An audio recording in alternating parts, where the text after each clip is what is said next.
Hello বন্ধুরা, কেমন আছো সবাই? আশা করি অনেক ভালো আছো। আমি রয়েছি তোমাদের সাথে মনের পাহাড় ইউটিউব থেকে সঞ্জীব। আজকে নতুন গল্পটা পাঠিয়েছে সাথী। গল্পের নাম বকুলতলার পোড়া বাড়ি। সাথে থাকো, পাশে থাকো। মনে পাহাড় ইউটিউব। শনিবার এবং রবিবার মানে ভয়ানক রাত।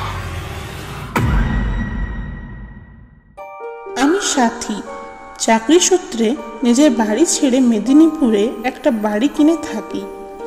আমার বাড়ি থেকে 4 কিলোমিটার দূরে একটা অফিসে আমি কাজ করতাম। সেদিন কাজ করতে করতে অনেকটাই দেরি হয়ে যায়। শীতের রাত, তার উপর আবার বিকেল থেকে মেঘটা কেমন ভার করে আছে। এই বুঝি বৃষ্টি শুরু হয়। কাজ শেষ করে যখন আমি বেরোলাম তখন 10:30।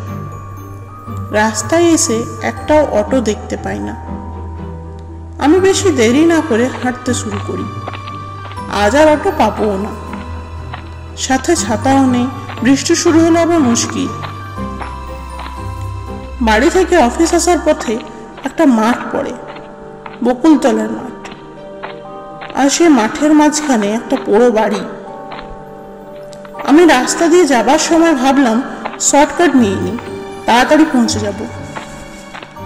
আমি সেই মাঠের রাস্তা ধরলাম। সেই যে বলে না, যেখানে বাঘের ভয় সেখানেই সন্ধ্যা হয়। পোড়ো বাড়িটার একটু কাছে আসতেই ঝমঝমিয়ে বৃষ্টি নামলো।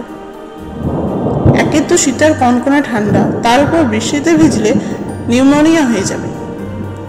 তাই কোনো উপায় না পেয়ে আমি সেই বাড়িটাই ঢুকি।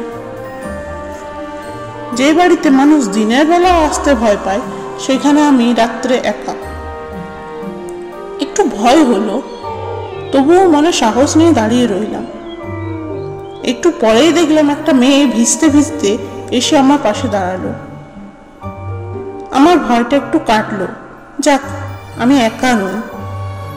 দেখলাম মেয়েটা যে ভিজে ভিজে এলো, কিন্তু তার শরীরে একটুও জ্বর নেই।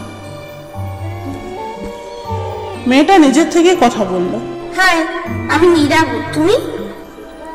সাথী। সারাদিনের ক্লান্তিতে আর কথা বলতে ইচ্ছে করলো না। দুজনেই চুপচাপ। আমি জিজ্ঞেস করলাম, তোমার ভয় করেনি? কেন?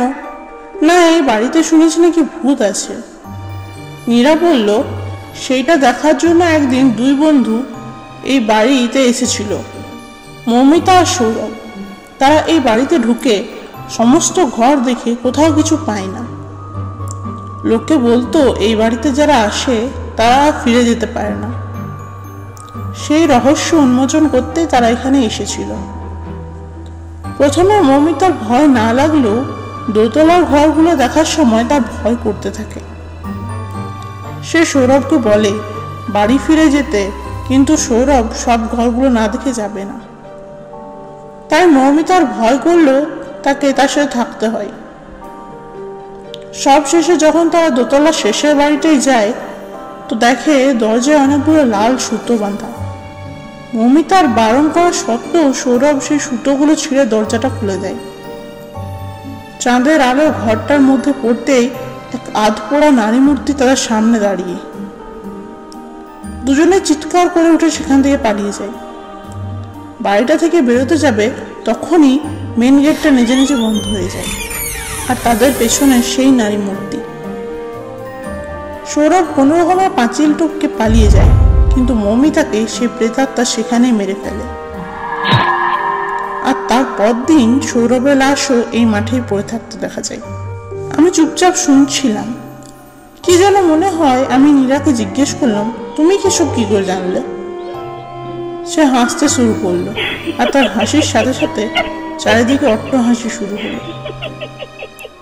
বিদ্যুতের আলোয় আমি দেখলাম তার সারা শরীরের মাংস গলে পড়ছে, চোখ দুটো আগুনের মতো জ্বলছে, আর বলছে, কারণ আমি সেই মৌমিতা।